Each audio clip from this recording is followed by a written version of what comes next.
The Doom games have always been jam-packed with Easter eggs, and Eternal may have the most of all. So with that in mind, I tried to dig out as many Easter eggs and secrets as I could find.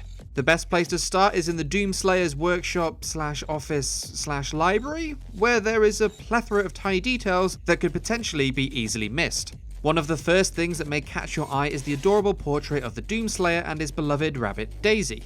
She appeared in the original Doom, having met an unfortunate end as the demons arrived from hell. While the painting is a touching homage, we live in hope that Daisy will return to the Doom Fortress, as the Slayer also has a bag of food and a hutch ready for her arrival. Rumour is that Daisy will also appear in every level of Doom Eternal, although so far I've found her in just the one, outside the throne room of King Novik. Have you found her anywhere else? Well, then make sure to leave it in the comments. Now, Daisy's reappearance was also teased by the Doom Twitter account in a post reading "Justice for Daisy," and again as the adorable little rabbit was hiding in this cover image.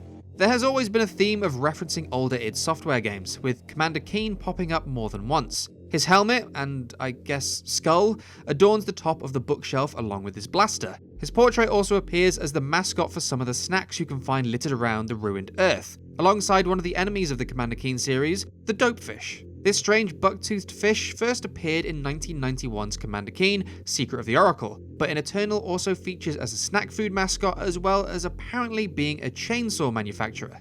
If you inspect the chainsaw from your weapon wall, you can see more of the Dopefish details, or you can get much closer in the first part of the cultist base level and blow the poor guy up for an extra life. Back to the Slayer's chaotic desk though, next to a copy of Demonology Today is an empty pizza box, featuring the handsome visage of id's creative director, Hugo Martin. This box also appeared in Doom 2016, but now it seems he's diversified his food range with his own brand of jerky too. Keeping on the topic of foodstuffs, a packet of Lane's takoyaki flavoured chips is also on the desk. While the name and logo is a reference to the real-world brand Lay's, it's also a reference to Doom's lead concept artist, John Lane. A piece of concept art that was seemingly done for Doom 2016 has found life as Doomslayer's mouse mat, and his name features once more on the rest of the chip bags found back on Earth. Strange flavours though. As you can see, the Slayer's computer monitor has some interesting file names and folders on his desktop. Personally, I'm most into seeing the Shotgun Portraits folder. And instead of your average office toy, he has the Soul Cube from Doom 3 just hanging out on his desk. In Doom 3, it was an extremely powerful weapon, killing most enemies in one hit and replenishing the player's health. So either it's a nerd or it's a replica, and if not, we are really hoping maybe we'll get to use the spinning box of death once more in Doom's future.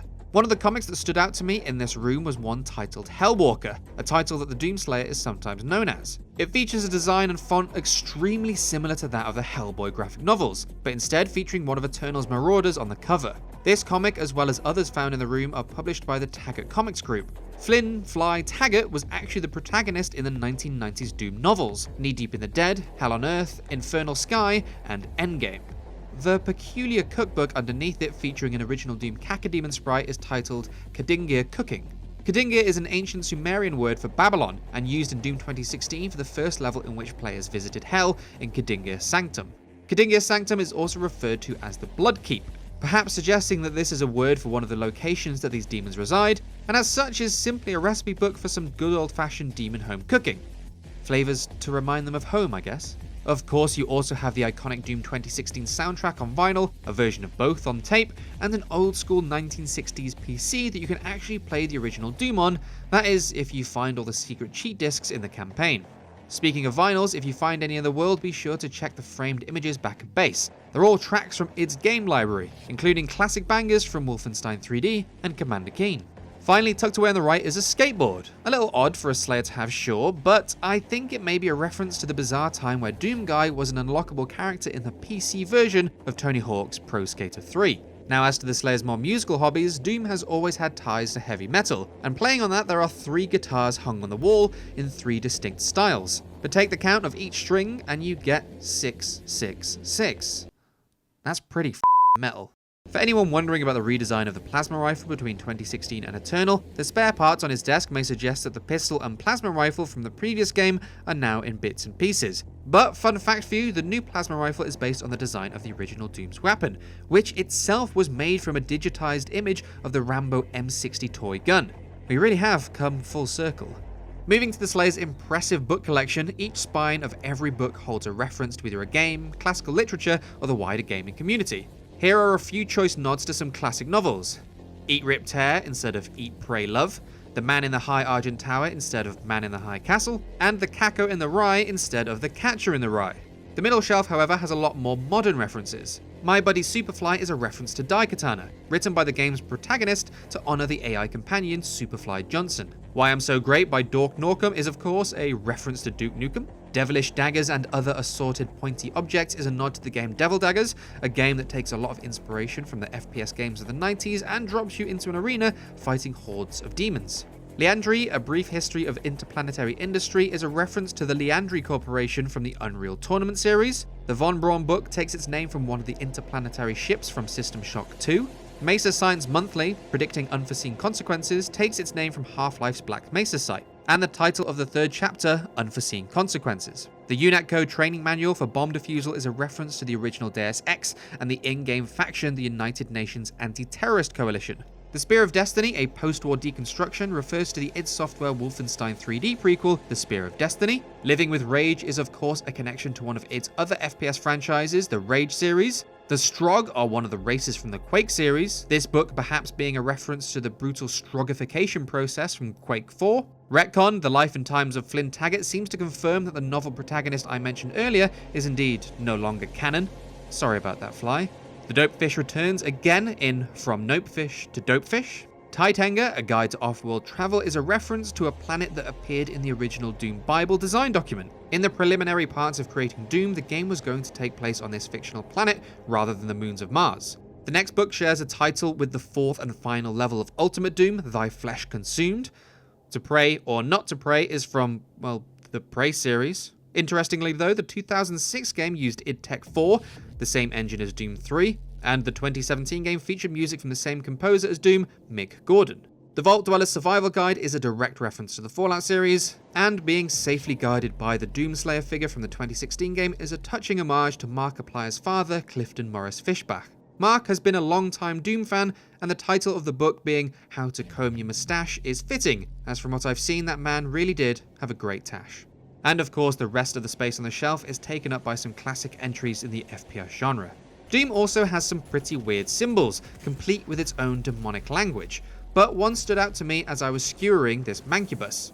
On the tip of the Slayer's spear there appears to be a version of the chemical symbol for sulfur, associated with the fire and brimstone of hell. Now this may not be an Easter egg, but will likely be something that not many players will notice. But if you go into your game settings, there is an option for not only the classic gun poses, but also the classic sound effects. This will position your weapons in the middle of the screen and let you pretend you're playing a way shinier version of the Doom games of old.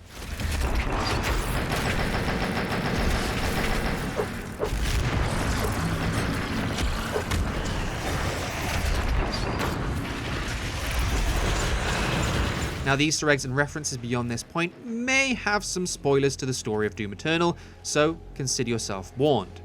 So if you've been playing Doom Eternal, then you've no doubt noticed this toy hanging out in the middle of your Fortress of Doom. If you beat every Slayer gate and collect every key, you'll be able to unlock the super weapon known as the Unmaker.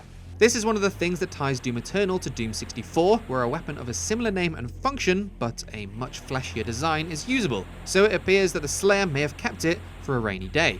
Again, potential spoilers, but my theory is that one of the Doom mothers you fight in Doom 64, and at the climax of the new level release alongside Eternal, go on to become the Khan Maker herself, especially since her visage is somewhat more demonic after the completion of her boss fight. And I think my favourite Easter egg that I've found so far takes place during this cutscene where the Doomslayer has his flashback as he's being dragged to the priests and mumbling in his own rage. He says, "Guts! Huge guts!" which is a reference to the 16-page 1996 Doom comic where our protagonist comes face to face with a cyber demon and screams, "You are huge! That means you have huge guts! Rip and tear!" I definitely didn't expect to be thinking about that, let's say, interesting comic when I sat through that cutscene. And if you stay tuned to the end of this video, you can find the very silly Doom Eternal post-credit sequence, something I missed during my first playthrough, so be sure to stick around for that. Alright, so those are all the Easter eggs, references, and cool things I've found so far. Have I missed any? Almost absolutely. Doom has always been full to the brim with Easter eggs, so I'm sure more will be found soon. If you have any yourself, leave them in the comment section below and we may do a follow-up video of all the ones we have yet to find. But if you still have a Doom Eternal itch, we have plenty of content for you, including a Nightmare Mode guide, intense HUD-less gameplay, and tips and tricks to keep you slaying. So for all that and more, make sure you head to GameSpot.